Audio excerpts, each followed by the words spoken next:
No hay cosa que me guste más en esta vida que la teoría política. Y ya si la mezclamos con el arte, a mí me da algo. ¿Alguna vez has sentido que una pintura te está hablando, como que tiene un mensaje escondido pero no sabes cuál es? Bueno, a mí me pasa eso con muchísimas obras clásicas, pero estas dos en particular tienen mucho que decir. Vamos a analizar dos lienzos de un señor llamado Jacques-Louis David, un crack, por no decir precursor del arte neoclásico francés. Estos dos cuadros no son solo arte bonito, sino que también tienen toda una filosofía escondida detrás de ellos. Y como para entender una pieza de arte es súper importante que contextualicemos a su autor, vamos a resumir un poquito quién era Jacques-Louis David. Este hombre de penetrante mirada era nada más y nada menos que un pintor francés del siglo XVIII. El tipo no solo pintaba, sino que también tenía sus ideas políticas súper claras. De hecho, era un revolucionario convencido, y eso se reflejó en su obra, aunque no lo parezca a simple vista. El estilo prevalente en la Francia del siglo XVIII era el rococó, un estilo que apelaba a la aristocracia, resaltando su lujo y su exuberancia. Podemos mencionar algunas obras, como las de Boucher o Fragonard, donde se aprecia a la perfección la extravagante superficialidad de la monarquía. Rostros lisos, algunos colores pastel y por supuesto muchísimas prendas ostentosas. Paralelamente, en el campo de las ideas se desarrollaba la ilustración, con filósofos como Diderot, Rousseau o Voltaire. Los ilustrados defendían que la razón debía prevalecer sobre la tradición y la espiritualidad, y de esa manera cuestionaban algunas instituciones como la monarquía o la iglesia. Bueno, y como era de esperarse, este estilo de vida tan frívolo de la monarquía absoluta desató cierta inconformidad en la gente, incluyendo Jacques-Louis David, que rompió con la tendencia del rococó y nos deleitó con esta majestuosa obra. Este cuadro, pintado en el año 1784, 5 años antes de la Revolución Francesa, estableció un nuevo estilo, el estilo neoclásico.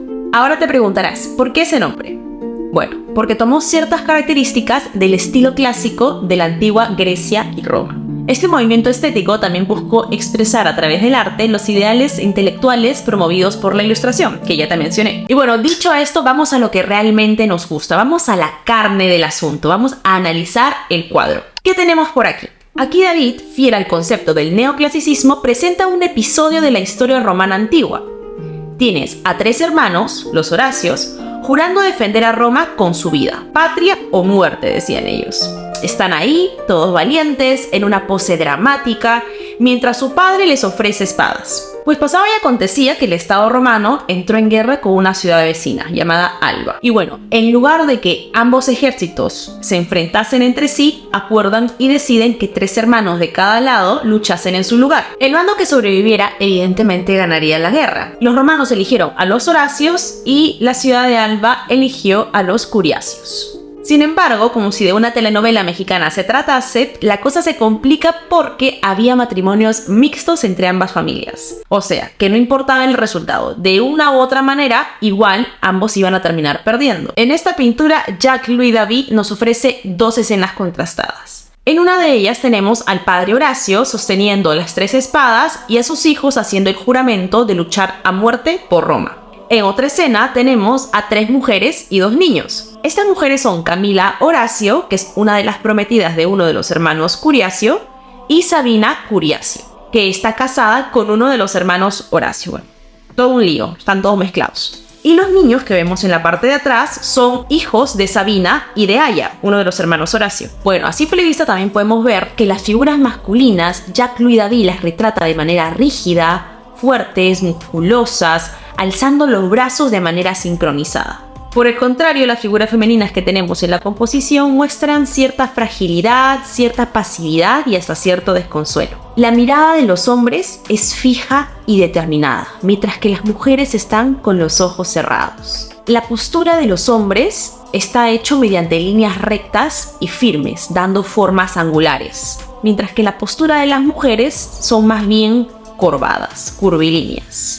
¿Qué nos transmite esta primera escena? Por supuesto, fervor patriótico, lealtad con Roma antes de la batalla. Ellos están deseosos de entregar su vida por la patria y están apoyados por su padre.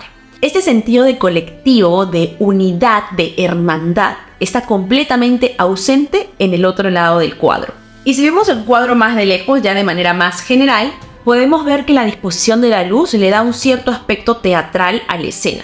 y las líneas ortogonales que se crean por el pavimento terminan en un punto de fuga justo donde está la mano del padre que aprieta las espadas. En cuanto al color de la ropa, es curioso que justamente coincide con los colores de la bandera francesa, en ese entonces la bandera revolucionaria. Junto a este cuadro bastante rompedor y popular para su época, tenemos este otro. Vamos a avanzar unos 3 años hasta 1787 y veamos esta obra increíble y mi favorita de las dos, que es La muerte de Sócrates. ¿Qué pasaba aquí? Bueno, te lo cuento. Este cuadro está situado en la antigua Grecia. Sócrates fue condenado por el juzgado de Atenas por no reconocer a los dioses de la polis, o sea, de la ciudad, y por corromper a los jóvenes. Lo sentenciaron a muerte, pero tuvo la posibilidad de huir al exilio. Él rechazó completamente esa opción y decidió morir envenenado por la cicuta. En un primer plano tenemos a Sócrates, a punto de beber la cicuta, súper tranquilo, con el noés, rodeado de sus discípulos, que más bien sí expresan bastantes emociones y parecen estar intentando convencerle de que no tome el veneno. Y al fondo tenemos a Jantipa, que es la esposa de Sócrates. Las expresiones son bastante claras. Sócrates muestra una mirada muy poco temerosa, más bien diríamos feroz, determinada, como si estuviese firme a seguir con la decisión que acaba de tomar. No parece mucho importarle que está a punto de tomar el veneno.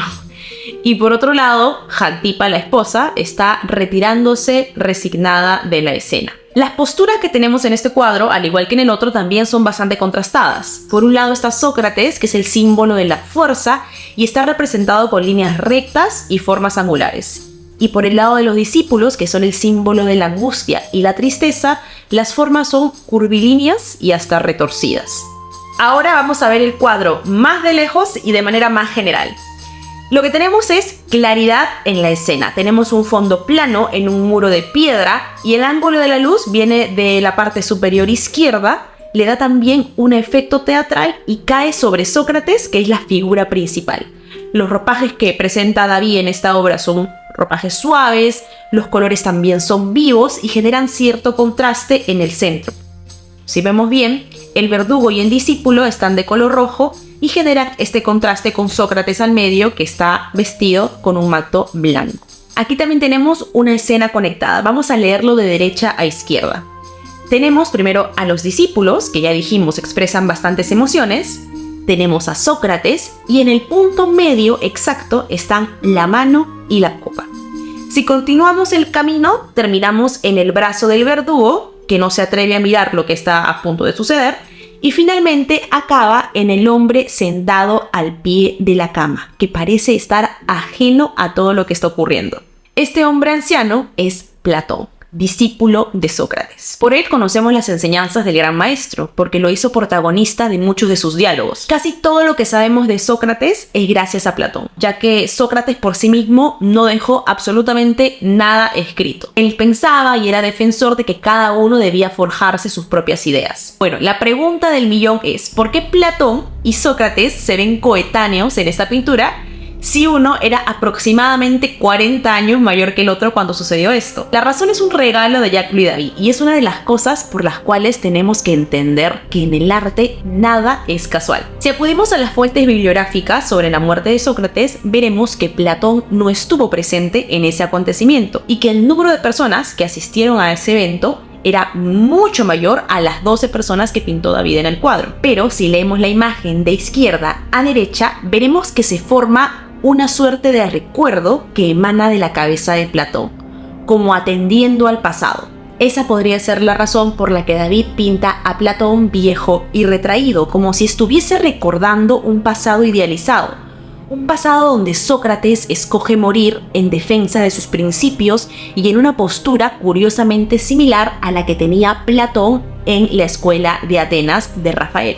Esta alteración de la historia también la podemos ver en el físico de Sócrates. El autor lo idealiza muchísimo. Ten en cuenta que Sócrates murió a los 70 años y probablemente no haya estado tan fuerte y fornido como aparece en la obra. Pero cabe decir también que era parte del estilo neoclásico, todo esto de exaltar la musculatura y la anatomía del cuerpo. Ahora, ¿qué podemos decir sobre ambas pinturas? Podemos decir que hay un interés por representar cuidadosamente el movimiento. Esto se hereda, por supuesto, del arte griego y del arte romano. Los comprometidos con los principios, o sea, los Horacios y Sócrates, son representados siempre con geometría angular. Los fondos de ambas pinturas son planos y de esa manera fuerzan la atención en el primer plano de la imagen. Ahora bien, si sumamos todo, vemos cómo Jacques-Louis David utilizó estas dos pinturas para transmitir un mensaje muy claro y muy interesante en teoría política: el republicanismo. Pero la connotación del republicanismo no será la misma según nos situemos en la Edad Antigua, como en Grecia y Roma,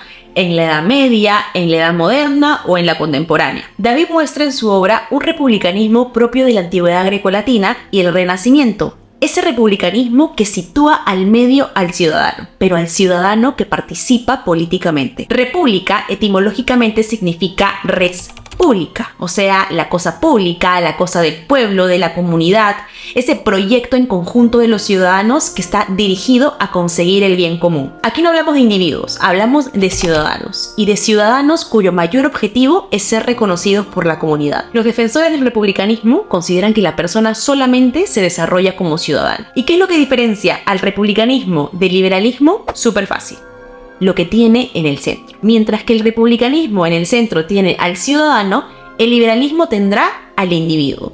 ¿Y qué es lo que diferencia a un ciudadano de un individuo? Solamente su nivel de participación política.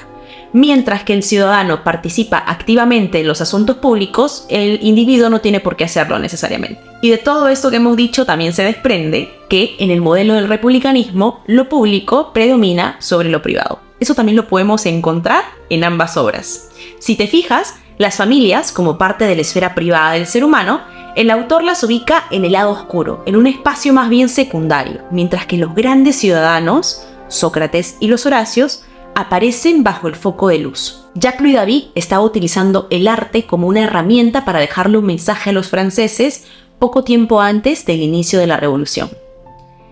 Luchen por sus ideales, con valentía y orgullo, sin bajar la cabeza y hasta la muerte si es necesario, tal como lo hicieron Sócrates y los Horacios. En estas pinturas, el sacrificio por la patria, por los principios y el compromiso político destacan sobre la sensibilidad, sobre la afectividad y la familia. Esto era justamente lo que los ilustrados querían que hiciesen los artistas de la época. En lugar de exaltar frivolidades como en el rococó, en el estilo neoclásico se hablaba de la virtud, de los valores filosóficos, del fervor patriótico y de la defensa de los ideales. Esta forma de educar e inspirar a la gente a luchar por la república, David lo hizo de una manera tan sutil y tan bella que, aunque pareciera que estamos viendo filosofía antigua o mitología, me atrevería a decir que estamos ante un manifiesto republicano muy bien camuflado. Y bueno, si te gustó el video, no te olvides de darle me gusta, suscribirte y dejarme en los comentarios qué otro cuadro te gustaría que tratemos en este canal. Nos vemos pronto. Chao, chao.